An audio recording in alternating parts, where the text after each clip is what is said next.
ప్రేతాత్మను చూడొచ్చని, అవి వచ్చేటప్పుడు భయపడనవసరం అవసరం లేదని, మంజిల్లో రాత్రిపూట గూడాను తిరగడానికి భయపడొద్దని హెచ్చరించారు. ఇప్పుడు ఓ రాత్రి గని బాబా కాళ్ళు పడుతుంటే బాబా దెయ్యాల గురించి మరింత వివరించారు. తాను ఎందుకు కాళ్ళు నొక్కించుకుంటున్నారో కూడా చెప్పారు. ఓ దైవీ మానవుడైన నా దేహాన్ని మరొక మానవుడు స్పర్శించి ఉన్నంతసేపు ప్రేతాత్మ సమూహం నా నుండి కొంత సమయం దూరంగా ఉంటుంది. ఇది చేయడం ద్వారా కొంతసేపు విరామం, విశ్రాంతి నాకు లభిస్తుంది. నేను నిద్రపోయే తీరుకు, సాధారణ మానవుడు నిద్రపోయే తీరుకు చాలా వ్యత్యాసం ఉంది. ఆ నిద్రా సమయాన్ని నా ఆధ్యాత్మిక కార్యక్రమానికి కొంతసేపు విరామంగా చెప్పొచ్చు. ఓ ప్రేతాత్మ నన్ను ఎల్లవేళలా అనుసరించే ఉంటుంది. నేను ఎక్కడికి వెళితే అక్కడ, నేను ఏం చేస్తున్నా ఆ పనిలో ఆ ప్రేతాత్మ నాతో ఉంటుంది అని బాబా పేర్కొన్నారు.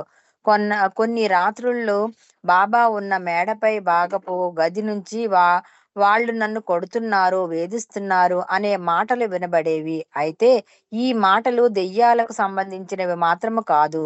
గతంలో బాబా వివరంగా వివరించకపోయినా ఆయన అన్నట్లు సాధువులు, యోగులు, మహాత్ములుగా పిలువబడే అనేక మంది చేసే చేతల వల్ల తాను పొందే వేదననుద్దేశించి బాబా ఇలా అంటుండేవారు.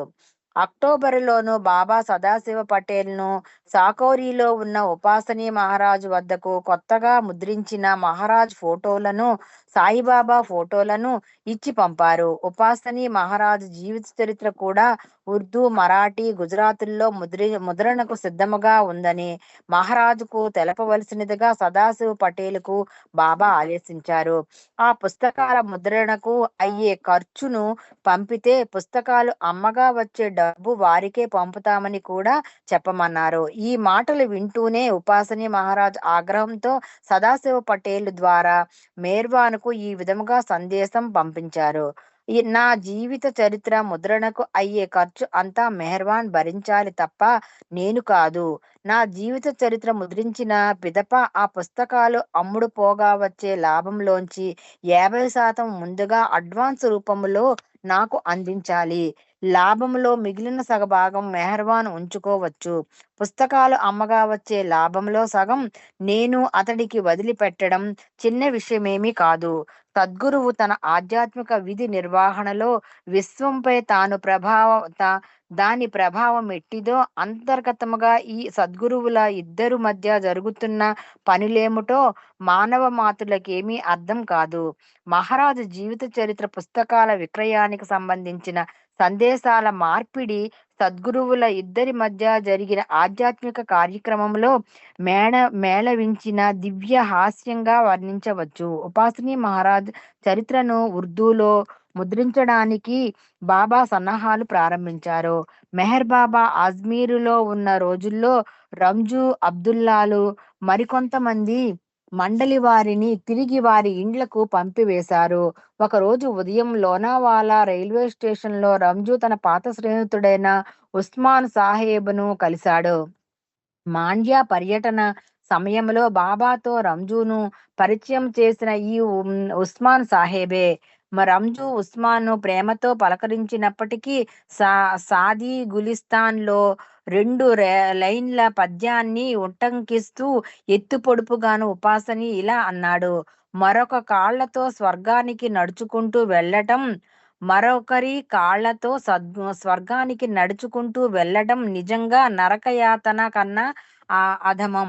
1918, 1921 మధ్య కాలంలో కస్బాపేటలో కళ్ళు దుకాణానికి ఉపాసని తరచూ మెహర్వాన్ దగ్గరకు వచ్చేవాడు. అయితే 1922లో బాబా పూణే వదిలి ముంబాయికి వెళ్లే ముందు ఉస్మాన్ బాబా గురించి మనస్సు మార్చుకున్నాడు. అతడు మళ్ళీ ఈ ప్రాపంచిక విషయాల్లో బయటపడలేనంతగా చిక్కుకుపోయాడు. ఒక ముస్లిం ఒక ఇరానీ వాణ్ణి గురువుగా స్వీకరించడం సబబు కాదని ఉస్మాన్ తనను తాను సమర్థించుకున్నాడు. రంజు మళ్ళీ మంజిల్ ఈమీంకు చేరుకుని బాబాతో తనకు ఉపాసని ఉస్మాన్ కనిపించిన సంగతి అతణ్ణి మాటలు చెప్పాడు. రంజు మళ్ళీ మంజిల్ ఈమీంకు చేరుకొని బాబాతో తనకు ఉస్మాన్ కనిపించిన సంగతి అతడన్న మాటలు చెప్పాడు. మధ్యాహ్నం భోజనం తర్వాత గని సాదీ గులిస్తాన్‌లోంచి రంజూకి ఉస్మాన్ వినిపించిన పద్యం తిరిగి వినిపించాడు. పరిపూర్ణ సద్గురువును అనుసరించడాన్ని బాబా ఇలా చెప్పారు. ఉస్మాన్ సాహెబ్ రంజూతో ఏమన్నాడో ఆ మాటల్లో 100కి 100 పాళ్ళు యథార్థం ఉంది. స్వయం కృషి, శ్రమ ద్వారా మాత్రమే మనం స్వర్గాన్ని సిద్ధం చే చేసుకోవాలి. అదేదో ఎవరి దయ, ధర్మాల వల్ల పొందకూడదు. అందుకు తగిన అర్హత సాధించాలి కానీ, ఎవరి సహాయం వల్లనో స్వర్గాన్ని చేరాలనుకోవడం కూడా వాంఛనీయం కాదు. స్వర్గం కూడా మాయ లోనే ఉంది. కాబట్టి స్వర్గానికి చేరడం ద్వారా మాయతో ఉన్న సంబంధం సమసిపోదు. అయితే స్వర్గానికి వెళ్ళేందుకు అర్హత లేకపోయినా ఎవరో ఒకరు సహాయంతోనో లేదా సహకారం వల్లనో అక్కడకు చేరడం నిస్సందేహంగా అగ్నిజ్వాలయనే నరకాన్ని చేరడంతో సమానమే గాక అంతకంటే ఘోరమైనది. స్వర్గములో ఎన్నో విధాల మధురానుభూతులు లభిస్తాయి. నరకములో బాధలు ఉంటాయి. ఈ 2 పరిస్థితుల్లోనూ సంస్కారాల బంధం ఉంటుంది. స్వర్గములో అయితే బంగారపు సంకెళ్ళుంటాయి. అదే నరకములో తుప్పుపట్టిన ఇనుప గొలుసులుంటాయి. ఈ 2 కూడా బంధించేవే. అలాంటప్పుడు ఒక నరకమైన బంధనాలను వేరొక నరకమైన బంధనాలను మార్చుకోవడానికి ఎవరో ఒకరు సహాయంపై పడటం వృధా ప్రయాస అవుతుంది. సా సాది చెప్పినట్లు ఉస్మాన్ ఆ పద్యాన్ని అన్వయించి ఉన్నట్లయితే అతని వ్యాఖ్యానం నిజమైనదే అవుతుంది. అయితే ఉస్మాన్ చేసిన వ్యాఖ్యలు మీరు నన్ను అనుసరిస్తున్నందుకు గాను నన్ను పరిహాసం చేద్దామనో లేక మిమ్మల్ని హెచ్చరించడానికి ఉద్దేశించినట్లయితే అప్పుడు అతని ప్రయత్నం ఘోరంగా విఫలమైనట్లే. నా శిష్యులుగాను మీకు స్వర్గ నరకాలతో ఏమీ ప్రమేయం ఉండదు. అనంత ఆనందాన్ని అనుభవించడానికి గాను ఆధ్యాత్మిక పదములోనూ స్వర్గం, నరకం ఈ రెండింటినీ దాటి ఇంకా ముందుకు మీరు పయనించాలి. నేను ముందుగానే మీకోసం స్వర్గ నరకాలలోని అనుభూతుల కంటే మిన్న అయిన అనుభూతుల ఆకాంక్షను ఎంపిక చేశాను. నాతో కలిసి ఉండటం ద్వారా సత్యానుభూతిని పొందే ఆశను మీలో నెలకొల్పాను. మీ ఆశ మీకు అనంతమైన భగవత్ చైతన్యాన్ని, పరమాత్మ అనుభవాన్ని కలిగిస్తుంది. సృష్టిలోని నిగూఢ రహస్యం కూడా భేదించగలుగుతారు. భగవత్ చైతన్యం పొందిన సద్గురువు సహాయం లేకుండా ఇలాంటి జ్ఞానార్జన పొందడం అసాధ్యం. సద్గురువు సహాయం లేకుండా వ్యక్తిగత ప్రయత్నాలు విఫలమవుతాయి. హఫీజ్ ఏమంటాడో తెలుసా? మార్గదర్శకుడు లేకుండా ప్రేమ మార్గంలో ప్రవేశించాలని ప్రయత్నించకు. అలా చేయడం ద్వారా నేను కొన్ని వందల సార్లు విఫలుడినయ్యాను. మౌలానా రూమీ ఒక సద్గురువు. అతని విధానాలను గూర్చి ఎంతో మక్కువతోనూ ఉదహరించేవాడు మాసాన్ని ఉస్మాన్.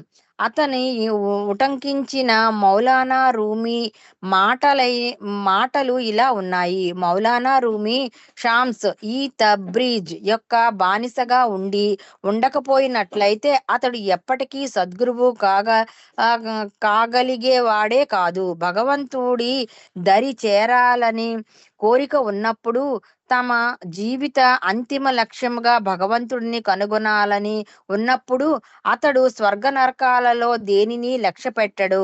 హఫీజు మాటల్లో చెప్పాలంటే, నేను నా స్నేహితుణ్ణి ఆ 2 లోకాల్లో చూస్తున్నాను కాబట్టి స్వర్గం, నరకం, స్వర్గలోకములోని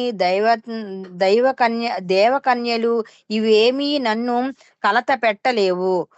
పాపం ఉస్మాన్ సాహెబుకు తానేమి మాట్లాడుతున్నాడో అర్థమై ఉండదు. అంటే కేవలం మహమ్మద్ ప్రవక్త, రసూల్ ఖుదా మాత్రమే ముస్లింలందరినీ స్వర్గానికి తీసుకెళ్లగలడు లేదా దారి చూపించగలడు అనే అతని నమ్మకము.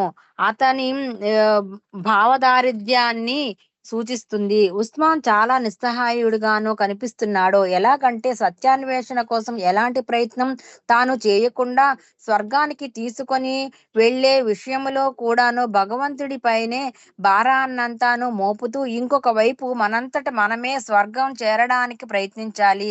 లేదంటే నరకమే దారి అని అతడు చెబుతున్నాడు. తా తానాచరించిన దాన్ని ఇతరులకు ఆచరించమని బోధించడం క్షమించరాని కపట ప్రవర్తన. అక్టోబర్ మాసములో బర్జోర్ హీ హీర్ బీభో హీర్ జిభోయ్ అనే పార్సీయుడు బాబా సాంగత్యములోనికి వచ్చాడు. ఒకసారి బాబా అతన్ని తన జీవన స్థితి గతుల్ని గురించి మండలి వారందరికీను చెప్పమన్నారు.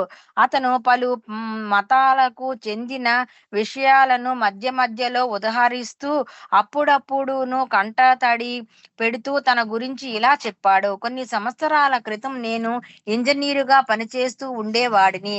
ఆ రోజుల్లో జీతం అధికంగా వచ్చేది. నాకు తెలియకుండానే ఒకరోజు ఆధ్యాత్మిక మార్గములో చిక్కుకున్నాను.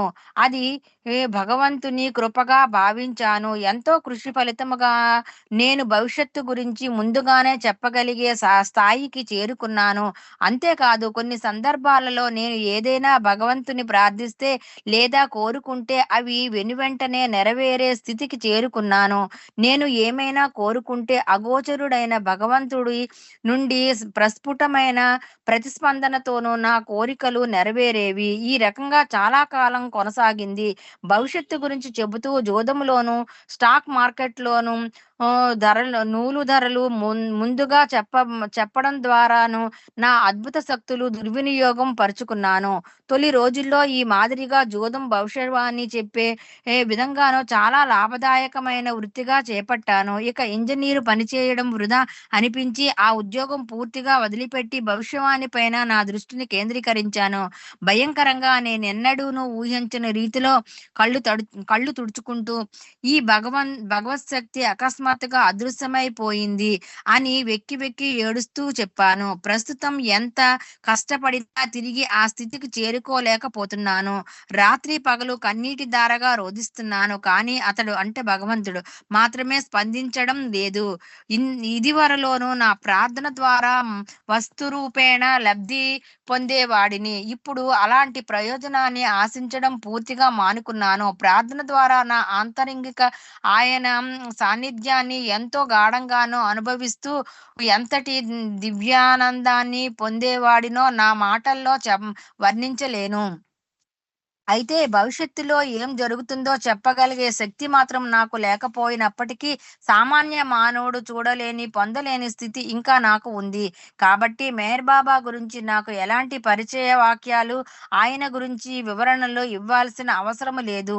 దైవత్వం సంపూర్ణముగాను మూర్తి భవించిన భగవత్ స్వరూపం మెహర్ బాబా. ఆయన తలుచుకుంటే తన అనంత దివ్య శక్తితో కనుమూసి తెరిచినంతటిలో నేను పోగొట్టుకున్న అనంతమైన దివ్యజ్ఞాన సంపదను నాకు తిరిగి ఇప్పించగలరు. ఆయన గొప్ప మహానుభావుడు. మెహర్ బాబా సన్నిహిత్యంలోనికి రాకమునుపు హిరుజిబోయ్ అనుభవించిన కష్టాలను అనుభూతులను దాపరికం లేకుండాను వివరించిన తీరు అటు బాబాకి ఇటు మండలి వారందరికీ ఎంతగానో నచ్చింది.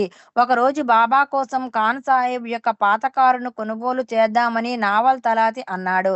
ఆ కారు ఖరీదు 100 రూపాయలే. కానీ ఆ కారు మరామత్తుల కోసం 300 రూపాయల దాకా ఖర్చు అయ్యింది. అక్టోబర్ 5వ తేదీ సాయంత్రం పూట మెహర్ బాబా, బెహరంజీ, గుస్తాజీ, మున్షీ రహీం కలిసి ముంబాయిలోని మలబార్ కొండ ప్రాంతాలలో ఆ పాత కారు ఎలా నడుస్తుందో పరీక్షిద్దామని వెళ్లారు. ఆ కారు ఇంజను ఎంత శబ్దం చేస్తుందంటే కారులో ఒకరి ఒకరి మాట మరొకరికి వినబడడం లేదు. ఎవరైనా మాట్లాడితే వినబడడానికి గాను గట్టిగా కోవాల్సిందే గాని అని బాబా చమత్కరించారు. దారిలో 2 సార్లు ఆ కారు ఆగిపోయింది. ఇంజన్ బాగా శబ్దం చేస్తోందని మున్షి గట్టిగా డ్రైవర్ పై అరిచాడు. నావల్ తలాతి మంజిల్కు వస్తే బాబా నవ్వుతూ చమత్కారంగా, నీవు చెప్పింది నిజమే, ఈ కారు దొంగలించబడ్డదే అన్నారు. నీవు అద్భుతమైన పనివాడివి. నీ మీకు తెలుసా? మలబార్ హిల్స్ ప్రాంతంలో మేము ఈ కారులో ఎంతో వేగంగా ప్రయాణం చేసినప్పుడు హారన్ ఒక్కసారి కూడాను మ్రోగించకుండానే వెళ్ళి వచ్చాము. ఈ కారు ఇంజను శబ్దము చేసుకుంటూ వేగంగా ముందుకు వెళ్తుంటే రోడ్డుపై నడిచే వారందరూను మా కారుకు ద్వారా మా కారుకు దారి ఇవ్వడానికై ప్రక్కకు తొలగి ఆ కారులో ప్రయాణిస్తున్న మూర్ఖులెవరా అని మెడలు నొ- నొప్పులు పుట్టేటట్లు వెనుక తిరిగి తిరిగి మాకేసే చూశారు అని బాబా చలోక్తి విసిరారు. అహ్మద్ నగర్ కు చెందిన కాశీనాథ్ అనే చాకలి అమాయకుడు నిమ్న కులస్తుడు ముంబాయిలోని నివసిస్తుండేవాడు. బాబా దుస్తులు మండలి వారి బట్టలు ఉతకడం కోసము కాశీనాథ్కు పంపుతుండేవారు. అయితే ప్రతిసారిను తమ దుస్తువులు పోవడం లేదా తమకు తెలియని వ్యక్తుల దుస్తువులు తమ బట్టల మూటల్లోనే రావడం జరుగుతుండేది. చాలా సార్లు కాశీనాథ్కు జాగ్రత్తగా ఉండవలసిందిగా హెచ్చరించిన ఫలితం లేకపోయింది. అక్టోబర్ 6వ తేదీ తిరిగి అదే విధంగాను కాశీనాథ్ తప్పు చేసేసరికి బాబా అతన్ని బాగా తిట్టి పనిలో నుంచి తీసేశారు. తన తప్పు క్షమించవలసిందిగా కాశీనాథ్ ప్రాధేయపడ్డాడు. అయితే కాశీనాథ్ మంజలిలోనే ఉండాలని, బాబా దుస్తులు మండలి వారి దుస్తులు మినహా బయట వారి దుస్తులు ఏమీ ఉతకరాదని షరతు విధించారు. అందుకు నెలకు రూపాయల జీతం అన్నారు. అందుకు అంగీకరించి కాశీనాథ్ మంజిల్లోను అందరితో కలిసి ఉండసాగాడు. ఒక రోజు మధ్యాహ్నం బాబా గనీని పిలిచి తన కాళ్ళు నొక్కమన్నారు. అతడు ఆ పని చేస్తుండగానో దేవుడు నీకు సహాయం చేయుగాక అని బాబా ఆశీర్వదించారు. ఈ మాటలు వింటూనే గని పక్కున నవ్వాడు. ఆ నవ్వుకు కారణం ఏమిటని బాబా ప్రశ్నిస్తే, బాబా, సాధారణంగా నీవు మాట్లాడే మాటలు కొన్ని సందర్భాలలో అర్థం కావు. నీవు మాట్లాడే మాటల్లో ఎంతో నిగూఢమైన అర్థం ఉంటుంది అని వినయంగానో సమాధానమిచ్చాడు గని. నిన్న నా మెడ లావెక్కి బలంగా ఉందన్నావు, ఎంతో ఆరోగ్యంగా ఉందన్నావు. ఈ రోజు చూడు నా మెడ పట్టేసింది, నొప్పిగా కూడా ఉంది అని గని చెప్పడంతో బాబా గట్టిగా నవ్వారు. గనికి ఉన్నత ఆధ్యాత్మిక జ్ఞానం పట్ల ఆసక్తి, ఆ జ్ఞానాన్ని ఆస్వాదించి ఆనందించేవాడు. ఒకసారి గని బాబాను, బాబా, ఒక వ్యక్తి లౌకిక జీవితంలో భగవత్ సాక్షాత్కారానికి ముందు సంపాదించిన విద్య, విజ్ఞానం, తెలివితేటలు సాక్షాత్కారము పొందాక కూడా అలాగే ఉంటాయా? నాకు వివరిస్తావా అని అడిగాడు. బాబా ఇలా బదులిచ్చారు, నేను ఏది చెప్పానో అది సరి అయినది. 2 రకాల జ్ఞానం ఉంటుంది. ఒకటి ప్రాపంచిక జ్ఞానం, భౌతిక ప్రపంచానికి సంబంధించిన విషయ పరిజ్ఞానము. మరొకటి దైవీ సంబంధమైన జ్ఞానం, భగవంతునితో ఐక్యత వల్ల లభ్యమయ్యే జ్ఞానం. ఒక వ్యక్తి భగవంతుడితో ఏకత్వాన్ని పొందాక ఈ ప్రాపంచిక విషయాలకు సంబంధించిన పనులు చేసేటప్పుడు అతడి పనుల్లో, మాటల్లో దైవత్వం ప్రతిబింబిస్తూ ఉంటుంది. అందువల్ల అతడు మాటలు, చేతలు ఎంతో గంభీరంగానూ నిగూఢంగానూ దివ్య వైభవాన్ని సంతరించుకొని ఉంటాయి. సామాన్య ప్రజలు వీటిని ఏమీ గమనించరు, పెద్దగా పట్టించుకోరు కూడాను. ఉదాహరణ, ఒక కెంపును పల్లెటూరు వాని చేతిలో పెడితే అతడు దానిని చూచి పెద్దగా ఏమీ పట్టించుకోడు. అదే ఒక రత్నాల వ్యాపారి చేతిలో పెడితే ఆ రత్నాన్ని చాలా జాగ్రత్తగా పదిలపరుచుకుంటాడు. ఎందుకంటే ఆ వ్యాపారికి ఆ రాయి విలువ తెలుసు కాబట్టి. భగవంతుడితో ఏకత్వాన్ని పొందిన వ్యక్తి తన భగవత్ శక్తి సహాయముతో ప్రాపంచిక జ్ఞానాన్ని కూడా సక్రమంగాను వినియోగించుకోగలుగుతాడు. అయితే అతడు తరచూ తన భగవత్ శక్తిని వినియోగించకపోవచ్చు. కాబట్టి సాధారణ ప్రజల మాటలకు, చేతలకు భగవత్ శక్తితో సంపూర్ణుడైన సద్గురువు మాటలకు ఎంతో వ్యత్యాసం ఉంటుంది. గనిని కొబ్బరి నూనె తీసుకురమ్మన్నారు. ఆ కొబ్బరి నూనెతో గని మెడను బాబా నెమ్మదిగా మర్దన చేశారు. నీకు ఇక ఎప్పుడూ మెడనొప్పి ఉండదు అని బాబా గనీకి హామీ ఇచ్చారు. ఆ రోజు సాయంత్రం మండలి వారు మరికొందరు మెహర్ బాబాను భగవత్ సాక్షాత్కారం పొందిన వ్యక్తి స్వభావం ఎలా ఎలాంటి మార్పులను పొందుతుంది అని అడిగారు. ఆ విషయంపై ఈ సుదీర్ఘ చర్చ జరిగిన తరువాత హఫీజు వ్యక్తిత్వాన్ని ఉటంకిస్తూ బాబా ఇలా చెప్పారు.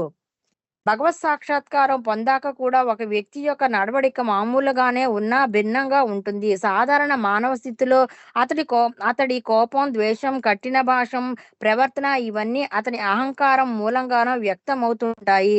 ఎక్కడైతే అహంకారం ఉంటుందో అక్కడ భగవంతుడు ఉండడు. ఎక్కడైతే భగవంతుడు ఉంటాడో అక్కడ అహంకారం ఉండదు.